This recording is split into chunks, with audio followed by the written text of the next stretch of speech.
Hello বন্ধুরা, তোমাদের সকলকে স্বাগত ড্র উইথ মিঠু চ্যানেলে।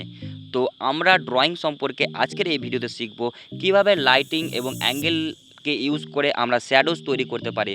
তো প্রথমে তোমাদের কাছে যে শেডিং থাকবে 2B বা HB পেন্সিল দিয়ে তোমরা তোমাদের নোজ বা কোনো একটা দেখবে যেটা একটা লাইন আছে, সেই লাইনটির নিচের দিকের ভাগটি যেখানে আলো অল্প পৌঁছায় বা আলো পৌঁছায় না, সেই জায়গাতে তোমাদেরকে হালকা করে শেডিং করে নিতে হবে।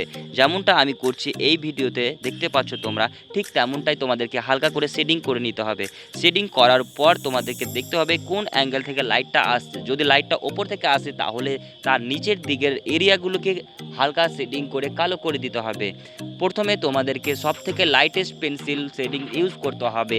যেমন আমি এক্ষেত্রে ইউজ করছি 2B পেন্সিল।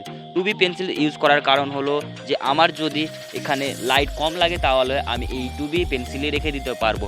কিন্তু যদি আমার মনে হয় যে না আমার একটু লাইট বেশি ডার্ক লাগবে, তাহলে আমি 2B পেন্সিলটিকে হালকা চেপে হালকা প্রেস করে সেটি দিয়ে শেডিং করব। তারপর যদি আমি বুঝতে পারি যে না 2B পেন্সিল থেকেও আর একটু ডার্ক লাগবে, তখন আমি 4B বা 6B পেন্সিল ইউজ করব। তো এক্ষেত্রে আমি 2B পেন্সিল ইউজ করেছি। এটা আমি একটি তুলির মাধ্যমে ব্লেন্ডিং করে রাখবো যাতে জায়গাটি একটু স্মুদিং হয়ে যায় এবং একটু রিয়েলিস্টিক ফিল আসে। এটা ব্লেন্ডিং সব জায়গায় হালকা হালকা করে রাখবো। মনে রাখবে ব্লেন্ডিং করার সময় চারিদিকে ছড়িয়ে দিবে না, একদম ঠিক জায়গায় ব্লেন্ডিং করবে। তারপর একটু ডার্ক শেডিংয়ের পেন্সিল নিতে হবে, যেমন 4B বা 6B। এক্ষেত্রে আমি 4B ইউজ করছি। তো যেটা আউটলাইন আছে সেই আউটলাইনের নিচে আমি একটু ডার্ক শেডিং দিয়ে দিচ্ছি যাতে একটু রিয়েলিস্টিক ফিল হয়। তো যেহেতু নাকের নিচের সাইডে আলো পৌঁছাতে পারে না, সেই জায়গায় আমাকে একটু ডার্ক লেআউট করতে হবে। তো ডার্ক লেআউট করার জন্য আমি একটু ডার্ক শেডিংস পেন্সিল ইউজ করছি এক্ষেত্রে। এবং এই যে আমাদের এই জায়গাতে একটু শ্যাডো বেশি পড়ে, সেই জন্য আমি একটু শেডিংস করে এটাকে একটু ডার্ক করে দিচ্ছি।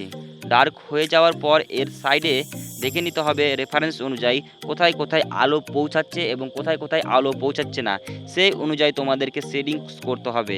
শেডিংসটা হালকা হয়ে যাওয়ার পর তোমাদেরকে একটা শার্প পেন্সিল দিয়ে আউটলাইনগুলিকে ড্র করতে হবে এবং শেষের দিকে ব্রাশ দিয়ে পুরো জায়গাটাকে ভালো করে ব্লেন্ডিং করে নিতে হবে। তাহলেই দেখতে পাবে একটু রিয়েলিস্টিক ফিল আসবে ফটোটার মধ্যে।